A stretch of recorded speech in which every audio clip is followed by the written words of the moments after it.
Ilikuwa nimeshaacha, sasa nimerudi kwa jina la Yesu. Hiyo roho na ikataa. Ili uweze kuishinda, uwe ni mtu mwenye maombi, uwe ni mtu mwenye neno, uwe mtu mwenye ibada. Bwana Yesu asifiwe sana. Vitu vingapi? Vitatu. Uwe mtu mwenye maombi, uwe mtu mwenye neno, alafu mtu wa nini? Wa ibada. Ili tufanikie, tushangane wote kwa kupongezana. Bwana Yesu asifiwe sana. Hakuna aliyeleta duniani leo maskini. Sasa unapofanya mchezo, unaacha maombi, unaacha neno, maana yake wewe unajitengenezea kuwa halali ya shetani. Unayashindaje mapepo? Unaishindaje ile ardhi uliyojenga? Ile ardhi uliyojenga walishakufa watu wengi. Walishatambikia mizimu na mizimu. Unawezaje kutoa mkoshi? Umetembea na watu karibia 12. Kila mmoja ana laana zake. Mitego iko kona zote. Lakini mwenye neno halogeki. Bwana Yesu asifiwe sana. Mwenye maombi halogeki. Kwa jina la nani? La Yesu. Yaani unafanya dhambi kabisa,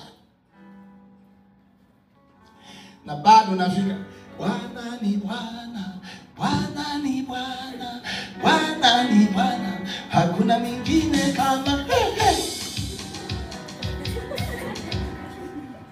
Hakuna majuto. Wewe umetekwa na nani? Na shetani. Umepola mme wa mtu.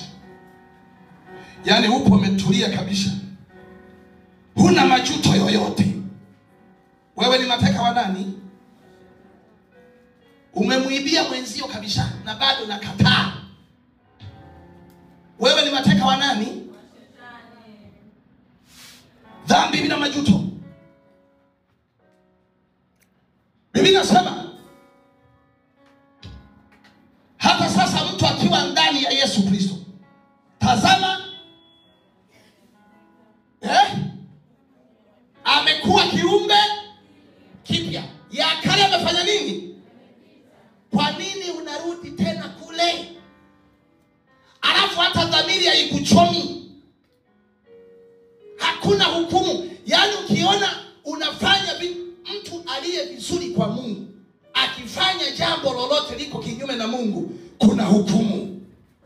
Na ndio maana tunampa leseni kubwa sana shetani ya kutufanya jinsi atakavyo kwa kitu kidogo sana. Hivi hauwezi ukakaa ukafikiria kwamba hivi hii roho inayonizuia mimi sasa hivi nitende yaliyo mema, nisifanye yaliyo mema, nisiwe kweli, nisiwe mwenye haki, nisiwe mwenye imani, hii sio roho ya pepo? Haujawahi ukakaa kufikiria hilo? Paulo akasema, kwa nini ninalotaka kulifanya zuri silifanyi? Ile ambalo sitaki kulifanya ndio ninalofanya nini? Paulo akashituka, akasema hapana. Kumbe ni ile dhambi iliyoko ndani nani? Yangu. Paulo akagundua dhambi aliyokuwa nayo, akaishughulikia Paulo.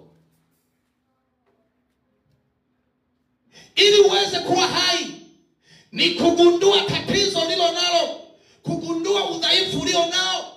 Huo udhaifu ndio ushughulikie kwa mamlaka ya jina la nani? Tukiweka neno la Mungu basi maombi, unatokea ushindi. Bwana Yesu asifiwe sana. Bwana Yesu asifiwe sana. Kwa maana anasema leteni hoja zenu. Wakati mwingine unaweza kusimama ukasema, Mungu, nimekuwa muongo, midomo yangu imekuwa michafu, nimekuwa muongo kupindukia. Safisha mdomo wangu, safisha kinywa changu, safisha. Lakini unajikuta unafyatua neno, huna wasiwasi. Unaliachilia bomu kabisa, linachanganya watu 12. Alafu unapanda pembeni, wewe umelichomoa. Alafu huna uhakika nalo. Ukipenda dhambi, maana yake udhihirisho wa Mungu ndani ya moyo wako hautakuwepo. isipokuwa utakuwepo udhihirisho wa mapepo, utakuwepo udhihirisho wa mashetani. Kwenye biashara yatakaa mashetani, kwa mume wako yatakaa mashetani, kwa mfanyakazi yatakaa mashetani, kwa watoto wako yatakaa nini? Mashetani. Kila sehemu watakaa mashetani, watakukalia sawa sawa. Sasa ukiona mtu anaishi maisha ya ajabu ajabu, au ukiona unaishi maisha ambayo hapa wewe unajishtukia, ujue wewe ni mateka wa nani? Wa shetani. Siri ya kumkataa shetani ni kujitambua wewe kwamba saa hii ukoje. Biblia inasema aziungamaye dhambi zake na kuziacha. Ili uweze kumshinda shetani, ungama dhambi zako halafu uziache. Utaona mambo yanakwenda. Sio kwamba shetani hataacha kukufuata. Atakufuata, utamwambia kwa jina la Yesu, shetani toka.